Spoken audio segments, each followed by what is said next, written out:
কি করতেছো? কে ভাই তুমি? তোমারে ডাকছি। স্যার অনেকক্ষণ ধরে বসে আছেন, ভাবলাম কোনো কিছু অর্ডার করবেন কিনা।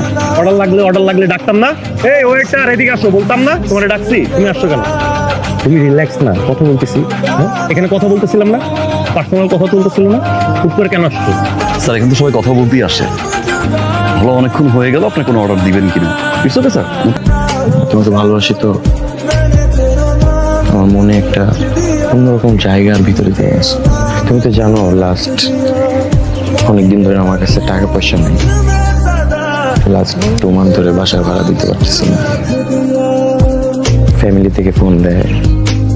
ওইদিকে তুমি তো জানো যে আমি এতিমখানাতে ডোনেট করি, টাকা পয়সা দিই। ভালো লাগে না, আমার ভিতর থেকে ভেঙে যায়। টাকা লাগবে, আমি দিচ্ছি। নাও।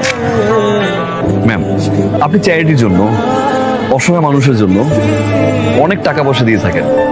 জিম দেন। কখনো কি দেখেছেন যে আসলে টাকাগুলো আদৌ চ্যারিটিতে যায় কিনা, অসহায় মানুষের হাতে পৌঁছায় কিনা? কখনো আমরা এত বেশি বিশ্বাস করি যে ভবিষ্যতে আমরা নিজেরাই ঠকে যাই। কি ঠকছেন না তো? কয়েকটা দিন আপনি একটু আপনার বয়ফ্রেন্ডকে টাকা দেওয়া বন্ধ করে দেখবেন, আই প্রমিস আপনি একটা নতুন ওয়ার্ল্ড এক্সপিরিয়েন্স করবেন। 15 থেকে 20,000 টাকা দেওয়া আমাকে। আমার কাছে টাকা নাই। এখন তোমার কাছে টাকা নাই, আমাকে 1 লাখ টাকা দিবা? আমার কাছে তো টাকা নাই। মানে তোমার কাছে টাকা নাই, মজা করতেছে না? বাবা বলছে টাকা আর কখনো নাকি দিবেও না। কি আচ্ছা, নাম্বার কথা বলেন আমার। ওই যে বিল্টু ভাই, কোন দরকার? আপনার অনধিকার চর্চা কাজে দিচ্ছে। কোনটা জানো? আজকে 1 লাখ টাকা চেয়েছে। দিয়েছেন? দেননি? তারপর রেগে মেগে একদম চলে গেছে।